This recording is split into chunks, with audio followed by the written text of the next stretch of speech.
लोकसभा चुनाव की खुमारी पूरी तरह से उतरने के बाद अब पार्टियों का अगला पड़ाव विधानसभा चुनाव होने वाला है।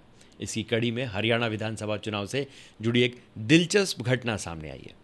इंडियन नेशनल लोकदल INLD और बहुजन समाज पार्टी ने हरियाणा में विधानसभा चुनाव साथ मिलकर लड़ने का ऐलान किया है।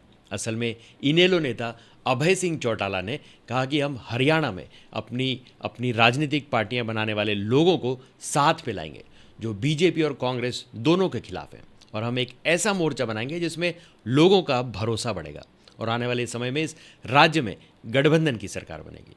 असल में इंडियन नेशनल लोकदल INLD और बहुजन समाज पार्टी BSP ने आगामी हरियाणा विधानसभा चुनाव साथ मिलकर लड़ने का ऐलान किया है।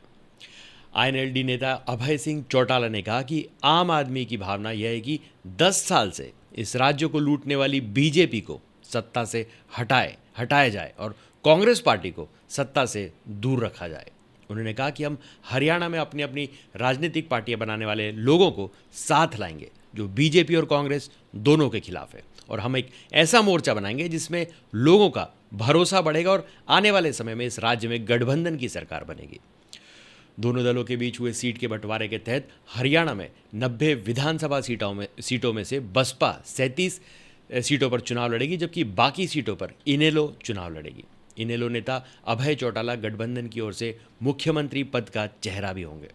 चंडीगढ़ के बाहरी इलाके में नया गांव में बसपा के साथ एक संयुक्त संवाददाता सम्मेलन को संबोधित करते हुए अभय चौटाला ने कहा कि यह गठबंधन स्वार्थी हितों पर आधारित नहीं है, बल्कि लोगों की भावनाओं को ध्यान में रखते हुए किया गया है।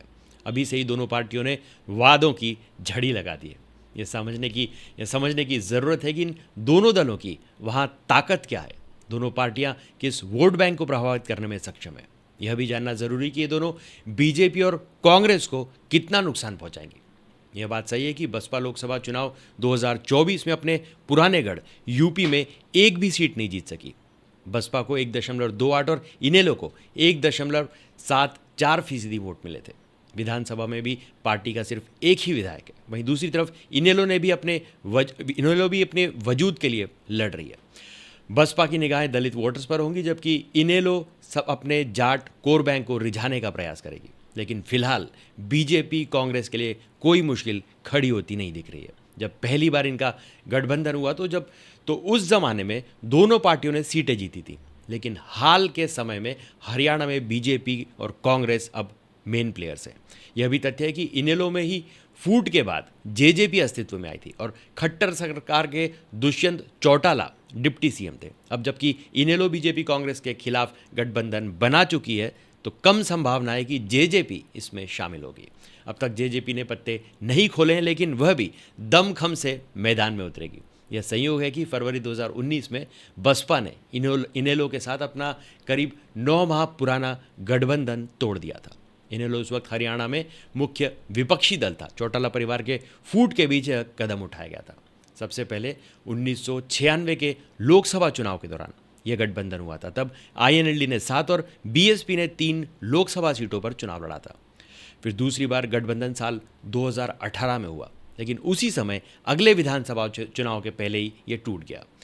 बसपा सुप्रीमो मायावती ने कहा है कि बहुजन समाज पार्टी व इंडियन नेशनल लोकदल मिलकर हरियाणा में होने वाले विधानसभा आम चुनाव में वहां की जन विरोधी पार्टियों को हराकर अपने नए गठबंधन की सरकार बनाने के संकल्प के साथ लड़ेंगे।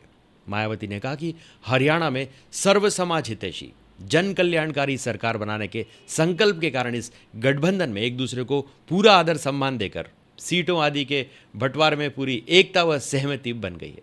मुझे पूरी उम्मीद है कि यह आपसी एकजुटता जन आशीर्वाद से विरोधियों को हराकर नई सरकार बनाएगी।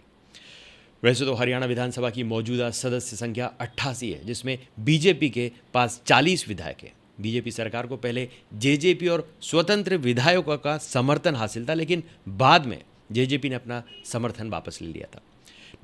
निर्दलीय विधायकों ने बीजेपी सरकार का साथ छोड़ दिया है। वहीं कांग्रेस के पास 30 विधायक हैं, जेजेपी की 10, इनेलो की 1, हरियाणा लोकहित पार्टी की 1 सीट है, जबकि 7 विधायक निर्दलीय हैं।